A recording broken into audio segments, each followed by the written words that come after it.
Vasco D gamma इस देश को ईसाई बनाने के लिए आया था और वास्को डी गामा को ईसाईयत का प्रचार करने के लिए हिंदुस्तान में भेजा गया था। के लिए राजीव दीक्षित भाई एकदम सही कहते थे, काले अंग्रेज ये अपनी तरफ से कुछ नहीं करेंगे। मैं पूछना चाहता हूं सरकार से, सब कुछ पता होने के बाद भी अभी भी हमें स्कूलों में क्यों पढ़ाया जा रहा है? ऐसा क्यों? जब हमें पता हो गया है या हमें पता हो गया, मतलब पहले के लोग क्या नहीं पता कर सकते थे? क्यों भारत की खोज किसने की?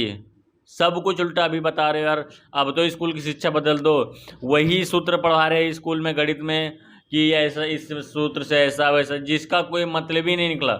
मैं जहाँ तक पढ़ाई किया हूँ मेरे ज़िंदगी में तो कुछ सूत्र दिखते ही नहीं कहाँ से काम आएंगे, बस जोड़ घटाना गुणा भाग, बस ज़्यादा ज़्यादा समीकरण इतना।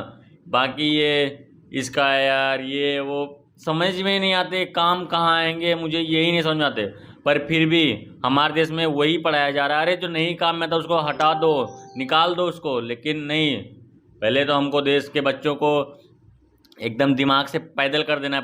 पहले कैसे पढ़ाते हैं हमारे देश में? पहले हाँ ठीक है आराम से पढ़, बाद में थोड़े दिन में इतना प्रेशर करते हैं दिमाग में, इतना कि बच्चा कन्फ्यूज होता है, पढ़ना है मुझे या जान देना है। इसलिए हमारे देश में इतने ज़्यादा सुसाइड होते हैं। पर नहीं, हमारे देश में किसी से कोई मतलब नहीं, सीधा जो चल रहा चलने दो।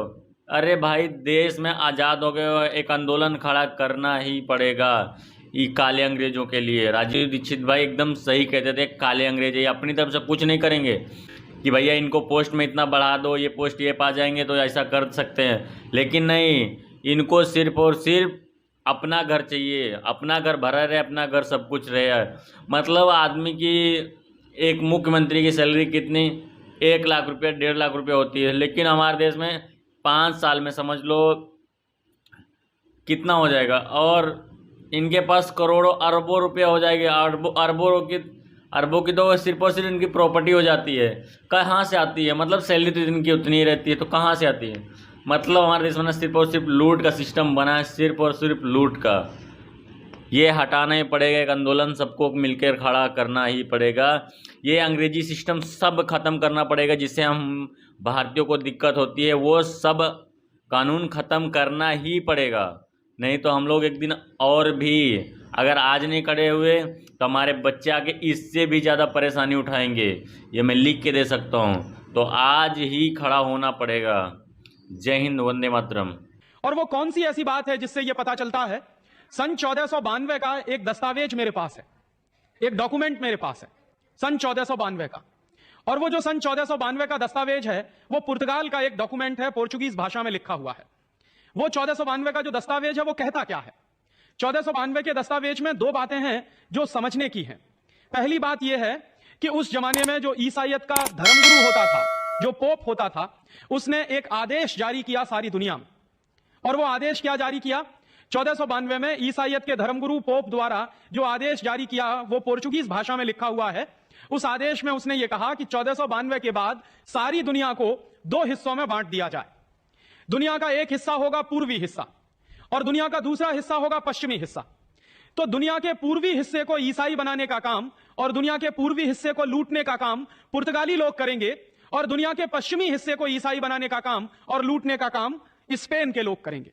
उस जमाने में यूरोप में 2 ही देशों की बड़ी शक्ति होती थी, या तो स्पेन एक शक्तिशाली देश था या फिर पुर्तगाल एक दूसरा शक्तिशाली देश था।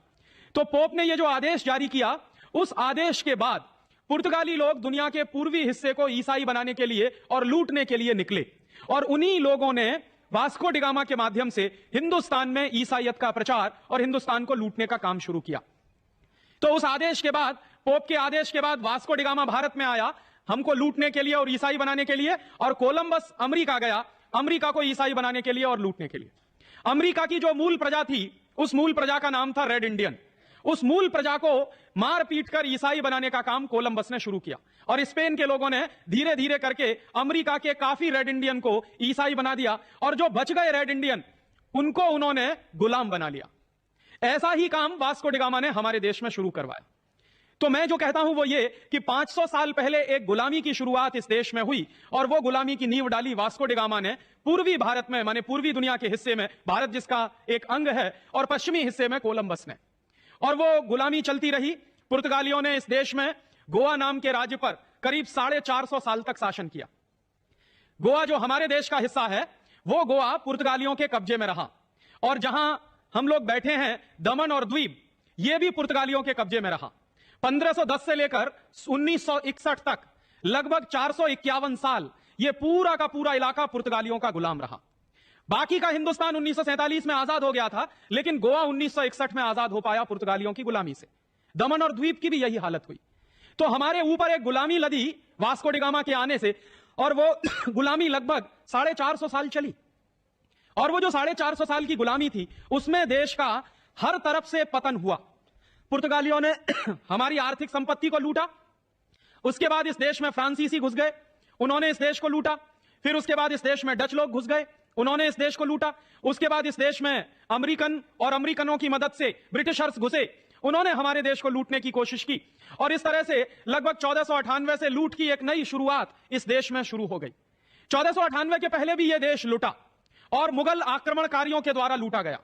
10वीं 11वीं शताब्दी के दौर में महमूद गजनवी जैसे लोग आए, उसके पहले मोहम्मद गौरी जैसे लोग आए, और वो लोग भी इस देश को लूटते रहे और यहां की संपत्ति ले जाते रहे। तो लगभग 10वीं 11वीं शताब्दी से इस देश की लूट के इतिहास का एक सिलसिला शुरू होता है। एक तरफ लूट है और दूसरी तरफ भारतीय संस्कृति के विनाश की बात। तो ये जो पिछले 1000 साल से लूट चल रही है, वो 1492 के पहले एक तरह के लोगों द्वारा चलाई गई और 1492 के बाद यूरोप के लोगों द्वारा चलाई गई।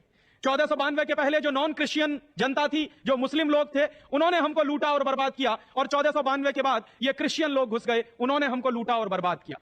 सबसे ज्यादा बर्बादी हिंदुस्तान में आई पुर्तगालियों के कारण और अंग्रेजों के कारण।